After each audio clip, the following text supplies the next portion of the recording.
하나님의 말씀의 강론에 들어가기 전에 저를 따라해 주셨으면 고맙겠습니다. 성경은 하늘의 책이다. 그래서 성경을 가까이 하면 세상이 멀어지고 성경을 멀리하면 세상이 가까워진다. 오늘도 주님 안에서 여러분과 함께 은혜의 말씀을 나누려고 하는 것은 아까 봉독해 올린 하나님의 말씀인 킹제임스 성경 요한계시록 17장 5절로서 마지막 때의 성경을 여는 종말론 강의 115번째인 바벨론의 신비인 카톨릭, 두 번째로 카톨릭의 거짓 교리 성사인 7가지라는 제목 중에서 지난주에 2개를 했기 때문에 오늘은 나머지 5개를 가지고 은혜를 나누려고 합니다. 지난주에 제가 세례 성사와 견진 성사를 했습니다. 오늘은 7 성사 중 3번째인 성체 성사입니다. 로마 카톨릭은요, 세례 성사와 성체 성사가 구원을 위해 필요하다고 가르치고 있습니다. 이 성체 성사란 우리가 주로 하는 성찬식 혹은 우리가 주로 침례교에서 말하는 주님의 만찬을 통해 빵과 포도주에 참여하는 것을 의미합니다. 이 가톨릭에서는요, 주님의 만찬식에 사용된 빵과 포도주가 성찬시 형태는 그대로 남아있으나 실체는 예수 그리스도의 살과 피로 변화된다는 것입니다. 즉 성찬시 빵과 포도주가 실제 주 예수 그리스도의 살과 피가 되기에 참으로 중요한 의식이라고 얘기를 하고 있는 것입니다. 그래서 이 7 성사 중에 이 성체 성사는 핵심이며 신앙의 집약이라고 가르칩니다. 가톨릭 교회 교리서 1424항을 보시면 성찬례는 그리스도교 생활 전체의 원천이며 정점이다 했습니다. 또 1436항에서는요, 성체는 날마다 짓는 죄로부터 우리를 구해주고 죽을 죄에서 보호해주는 해독제이다 말하고 있습니다. 또 1393항에서는요, 영생체는 우리를 죄에서 떼어놓는다. 그러므로 성체 성사는 우리를 결합시키는 동시에 우리가 전에 지은 죄를 정화시켜주고 앞으로 죄를 짓지 않도록 우리를 지켜준다고 하면서 1395항에서는요, 성체 성사는 우리 안에서 불러일으키는 그 사랑으로 우리를 미래에 죽을 죄에서 보호한다고 하나님의 말씀인 성경 외에도 없는 억지를 부리는 것을 그곳에 썼다는 것입니다. 그래서 이 하나님의 말씀인 성경을 우리는 잘 공부해야 하는 것입니다.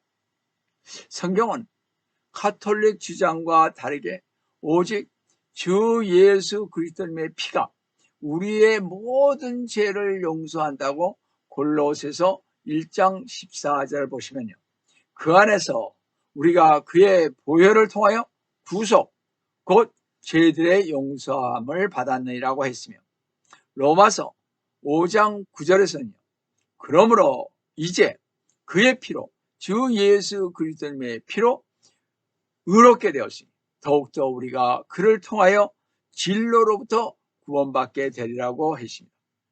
이것은요, 결코 가톨릭에서 얘기하는 주님의 만찬식에 참여함으로써 성차 성사에 참여함으로써 사람들의 죄가 씻어지는 것은 아닌 것입니다. 성도 여러분, 주님의 만찬식에는 베푸는 빵과 포도주는 단지 상징이며 실제적인 주님의 살과 피를 먹고 사는 것은 아닌 것입니다.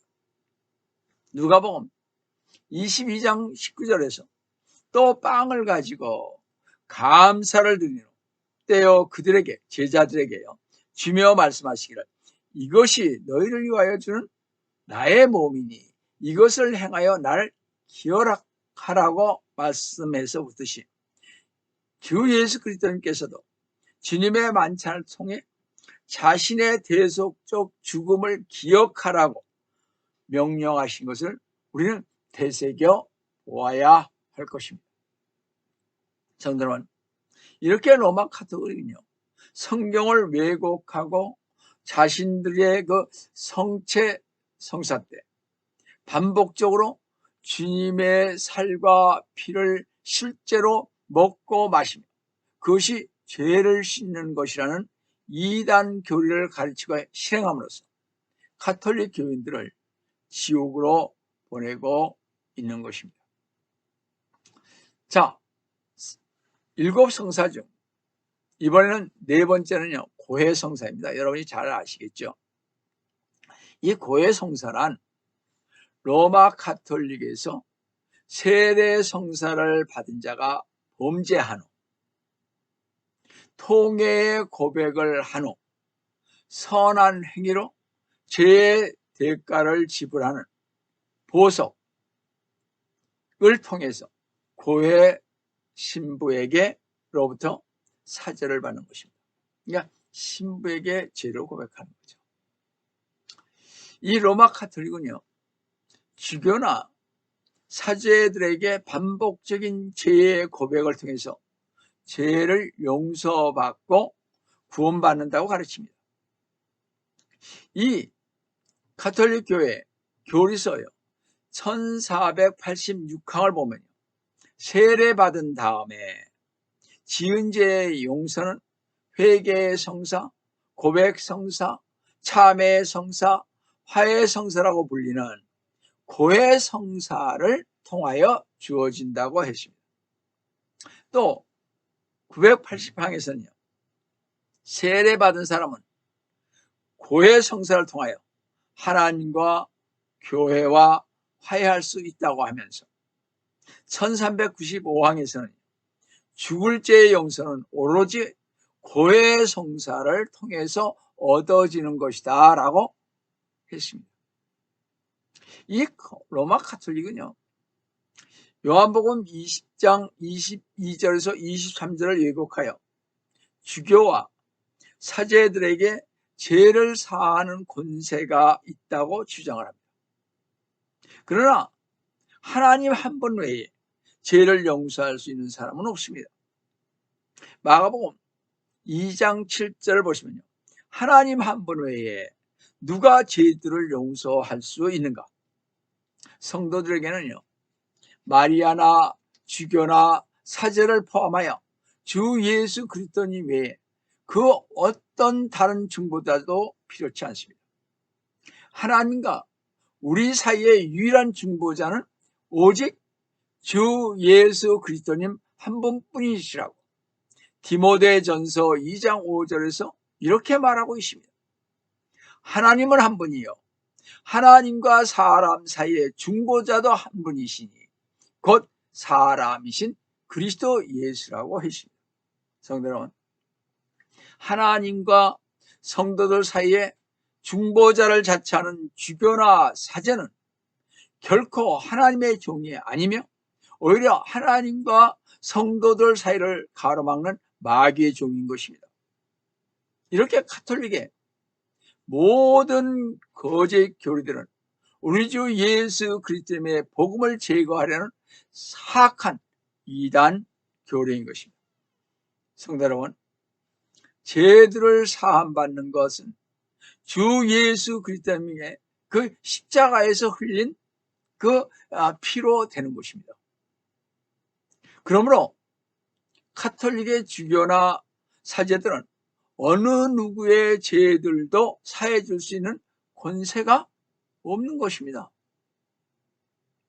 죄들을 사해 줄 수 있는 것이나 용서하는 것은 오직 주 예수 그리스도님의 속죄에 근거한다는 사실을 기억하시면서 마귀의 종들인 카톨릭의 주교나 사제들에게 고해 성사를 하지 마시기 바랍니다.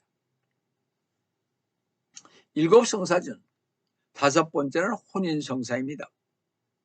혼인 성사는 남녀의 결혼식을 지칭하는 표현인데, 가톨릭에서는요, 세례 성사를 받은 사람들의 혼인 예식 및 결혼 축복 기도가 포함되는 결혼 미사로서 교회, 즉 가톨릭의 허락 없이 결혼하면, 가톨릭의 허락 반드시 해야 합니다. 그것은 결혼하면요, 허락 없이 결혼하면 그것은 음부가 되고 거기서 나온 아기는 사생아가 되는 것입니다. 따라서 그 사생아는 족보, 즉 호적에 오를 수가 없게 되므로 나중에 결혼할 때 문제가 되는 것입니다. 그러므로 당연히 이혼도 교회의 승낙을 받아야 하는 것입니다. 이렇게 결혼도 이혼도 교회의 승낙 없이는 할 수가 없다는 것이 사실입니다. 이것이 가톨릭 교회에서 말하는 것입니다. 가톨릭 교회예요. 교리서 1617항을 보시면 세례받은 사람들의 혼인은 신약의 참 성사가 된다. 그건 맞는 말이죠. 자, 1231항에 뭐라 그랬냐면, 그렇기 때문에 원칙적으로 교회는 신자들에게 교회적 형식에 따라 혼인할 것을 요구한다고 말합니다. 따라서 가톨릭 교인들은요, 가톨릭 형식에 따라 혼인할 것을 규정하고 있습니다. 그리고 1649항에서는 별거를 인정하고 있으며 이혼과 재혼도 가톨릭의 허락을 받아야만 된다고 성립된다고 하고 있습니다. 이 성경적 사유가 있는 이혼과 재혼을 허용하지 않고 가톨릭의 전통을 따라하고 있는 것을 보게 됩니다. 마태복음 19장 9절을 보시면요, 이혼에 관하여 내가 너희에게 말하노니 누구든지 음행한 연고 외에 자기 아내를 버리고 다른 여자와 혼인하는 자는 간음하는 것이요, 또 버려진 여자와 혼인하는 자도 간음한 것이라고 분명히 마태복음 19장 9절에 말씀하고 있습니다. 또 재혼에 관해서도요, 로마서 7장 2, 3절을 보시면 남편이 있는 여인은 그 남편이 살아있는 한 그에게 법으로 매여 있으나 남편이 죽으면 그녀는 그 남편의 법에서 벗어나느니라. 3절에 그러므로 남편이 살아있는 동안에 다른 남자와 혼인하면 간음한 여인이라고 불리지만 그녀의 남편이 죽으면 그 법에서 해방되므로 다른 남자와 혼인하더라도 간음한 여인이 아니라고 했는데, 이렇게 성경적으로 사유가 있는데도 불구하고 가톨릭은 이혼과 재혼을 허용하지 않고 가톨릭의 전통을 따르라며 거짓 교리를 가르치고 있는 이단인 것입니다. 그래서 우리는 로마 가톨릭의 교리들을, 이 이단 교리들을 바르게 분별하고 미혹받지 않으며 또 무엇이 진리인지를 바르게 설명할 수 있도록 성경 안에서 자주 찾아보아야 할 것입니다. 자, 7 성사 중 6번째는 성품 성사입니다. 이것을 신품 성사라고도 하는데, 성품 성사란 그리스도의 사제직을 계승하여 하나님의 백성에게 봉사하고 복음을 선포하도록 교회 안에 주교, 신부, 부제를 세우는 성사로서 이 성사를 통하여 이들 성직자들, 즉 사제들에게 필요한 은혜와 이런 것들이 베풀어진다고 말하고 있습니다.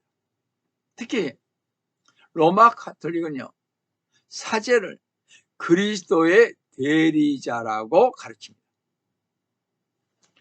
가톨릭 교회 교리서 1536항에는요, 이 성사는 사도직의 성사이다. 이 성사에는 주교품, 사제품, 부제품이 있다고 그랬습니다. 주교, 사제, 부제는요, 신품이라 하여 이들을 통하여 안수받은 자는 귀족 계급만이 안수를 받고 서민 계급은 안수하지 않습니다. 오로지 귀족 계급만 하는 거예요. 또 1545학년은요. 그리스도의 사제직은 그 유일성이 손상되지 않으면서도 직무 사제직을 통해 현존한다. 그러므로 그리스도만이 유일한 참 사제이시고 다른 사제들은 그리스도의 대리자일 뿐이다 라고 말합니다. 이 가톨릭의 사제직은요. 비성경적인 성직자 계급을 형성하고 있는 것을 봅니다. 일반 사제 위에 주교가 있죠. 주교 위에 대주교가 있으며 대주교 위에 추기경이 있고 추기경 위에 교황이 있는 계급 구조는요. 비성경적인 것입니다. 또한 성경은요. 땅에 있는 자를 아버지라고 부르지 말라 그러는데 가톨릭은요. 사제를 신부를 Godfather라고 부름으로써 성경 말씀을 정면으로 거역하고 있습니다.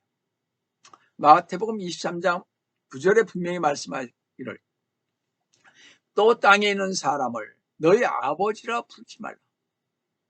이는 하늘에 계신 너희 아버지는 한 분이시기 때문이라고 했습니다. 아버지는 로마 가톨릭에서 사제라 부를 때 사용하는 말입니다. 그래서 신부라고 그러지 않아요. Godfather라고 그러지 않아요. 사제를 아버지라고 부르는 관습은 바벨론 신비 종교에서 유래한 것인데 성경에서는요. 재판관기 17장 10절에서 등장하는데 보시면요. 마귀가 그에게 말하기를 한 젊은 마귀가 아니라 미카가 그에게 말하기를 한 젊은 레인에게 말하기를 나와 함께 있어. 내게 아버지와 제사장이 되라. 그리하면 내가 해마다 은 13개일과 옷 한 벌과 내 양식을 주려하니 그 레인이 들어가더라. 재판관기 시대에는요. 왕이 없기에 백성들이 제 멋대로 행하던 때였습니다. 재판관기 17장 6절에 나온 말씀이죠. 이 미카는 이교도들의 풍습을 따라서 종교 지도자를 아버지라고 부른 것이고 이어서 재판관기 18장 19절에서 보면 그들이 단지파 사람들이요 그에게 미카의 집안에 있는 그 레인으로서 아버지와 제사장이 된 젊은이에게요 말하기를 잠잠하라 내 손을 네 입에 대고 우리와 함께 가서 우리에게 아버지와 제사장이 되라. 내가 한 사람의 집 제사장이 되느니 이스라엘 한 지파와 한 족속의 제사장이 되는 것이 더 낫지 않느냐. 그 하면서 단지파가요. 종교 지도자를 아버지라고 부른 것을 볼 수가 있습니다. 또 교황을 가리키는 포비라고 그러죠. 이 포비라는 말은 헬라어로 파타라고 하는 아버지라는 뜻에서 나온 것입니다. 영어의 그 팝은 양육하는 젖을 의미하므로 이 그 포브는요 양육하는 아버지 nursing father라는 의미가 되는 것입니다. 그래서 민수기 11장 12절의 말씀이죠. 이렇게 로마 가톨릭이 종교 지도자들을 아버지라고 부르고 있는데 이것은 우리 주님께서 금지하신 것이라는 것을 말합니다. 그러므로 가톨릭은요 비성경적 사악한 집단인 것입니다. 그런 데서 반드시 나와서 바른 신앙생활을 해야 할 것입니다. 7성사 중 마지막 7번째는 병자성사입니다. 제2차 바티칸 공회의 이전에는 죽을 위험에 처한 경우 최종적으로 한 번만 받을 수 있다고 하여 종부 성사라고 하였으나 제2차 바티칸 공회의 이후 1962년에서 1965년에 있었던 그 바티칸 공의회 이후 병중에 있을 때는 횟수에 관계없이 사제에게 청할 수 있으며 병자 성사라고 불렀던 것입니다. 이 카톨릭의 주장은 다음과 같습니다. 카톨릭 교회 교리서 1511항에서 교회는 카톨릭 교회는요 7 성사 중에 특별히 병으로 고통당하는 사람들에게 힘을 주는 성사가 있음을 믿고 고백한다.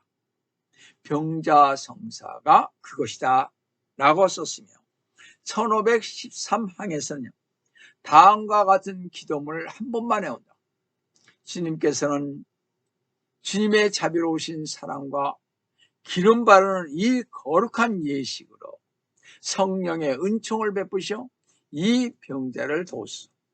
또한 이 병자를 죄에서 해방시키시고 구원해 주시며 자비로이 그 병도 가볍게 해주소서라고 이 기도문을 애우는 것입니다.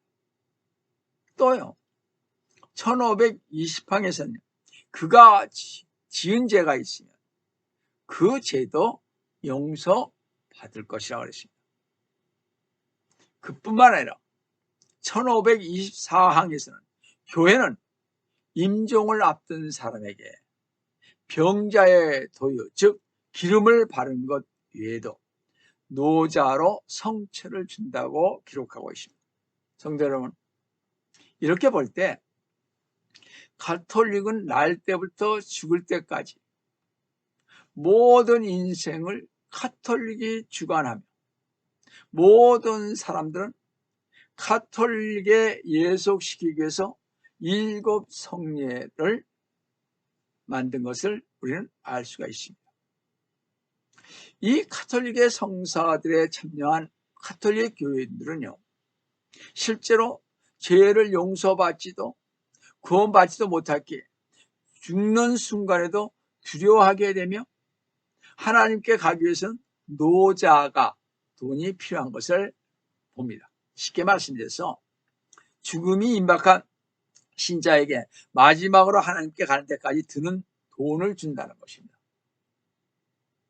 그러나 우리 구원받은 성도에게는 노자가 필요 없죠. 죽어가는데 무슨 노자가 돈이 필요합니까? 죽는 순간에도 우리는 어떻게 평안을 가지고 하나님께 가게 됩니다. 성도 여러분, 로마 가톨릭은요 병든 성도들을 위한 믿음의 기도를 죄를 용서하는 거짓된 성사로 변절시켰습니다.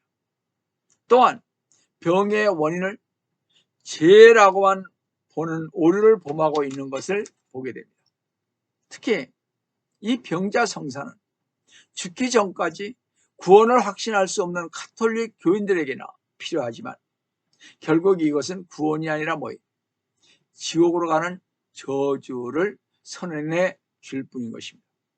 성도 여러분, 주 예수 그리스도님께서 지상에 계실 때 주님은 그 당시 종교 지도자들인 바리새인들을 공개적으로 책망을 했던 것을 우리는 압니다. 마가복음 7장 7, 8절을 보시면 그러면서도 사람들의 계명들을 교리들로 가르치니 그들이 나를 어떻게 헛되이 경배하는도다. 너희가 하나님의 계명을 버리고 사람들의 전통을 지키니 했습니다. 주 예수 그리스도님께서는 바리새인들이요 그들의 전통을 하나님의 말씀보다 더 높이는 것에 화를 내셨습니다. 왜냐하면 사람들의 전통은 사람들을 영원한 멸망으로 인도하고 하나님의 말씀은 사람들을 영원한 생명으로 인도하는 것을 주 예수 그리스도님께서는 아셨기 때문에 그렇습니다. 성도 여러분, 주님께서는요 종교 지도자들이 자신들의 종교의 모든 규례들을 지켰음에도 전통을 지키는 자들이 결국에 가는 곳이 어디며 전통을 지키는 자들을 기다리는 곳이 어느 곳인지를 아셨기에 마태복음 23장 33절에서 너희 뱀들아 독사들의 세대 어떻게 너희가 지옥의 저주에서 피할 수 있겠느냐고 말씀하셨습니다. 이 무서운 경고를 들으시는 우리 성도 여러분, 만약 여러분에게 가톨릭 신자의 친구가 있다면 가톨릭에서 당장 빠져나오라고 외치시기 바랍니다. 그 가톨릭 친구에게 너는 성사와 같은 선한 행위와 전통으로 구원을 받을 수가 있다고 생각하는가? 너는 주 예수 그리스도님께서 십자가에서 이루신 일을 믿음으로서만 구원을 받을 수 있다고 믿는 것이 어리석은 일이라고 생각하느냐? 너가 분명히 알 것은 하나님의 말씀은 너희 가톨릭이 믿고 가르치는 성사와 전통으로는 구원받을 수 없고 지옥에서 멸망하게 될 거야 라고 강하게 경고하면서 양당 간에 결정하라고 우리는 식구들이나 또 아는 가장 친한 친구들에게 선포하기를 바랍니다.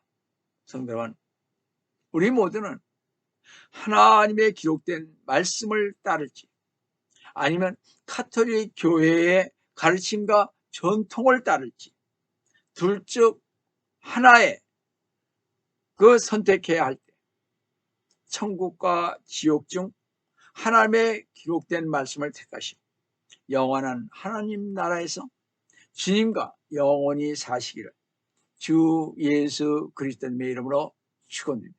다 같이 기도하겠습니다. 사랑의 하나님 아버지, 오늘도 7성사 중에 5성사를 봐십니다. 그들이 얼마나 우매하게 교리서를 만들어 놓았는지 모르겠습니다. 성경이 있고 하나님의 말씀을 보면 되는데 왜 교리를 만들어서 우리 하나님을 대적하고 정말 바리새인들처럼 사두개인처럼 왜 종교 지도자들이 그러한 짓을 했는지 저는 이해를 못하겠습니다. 주님, 그러나 주님께서 함께 해주셔서 이제 가톨릭이 잘못된 것을 지적할 수 있는 저희가 될 수 있도록 도와주셨기를 원합니다.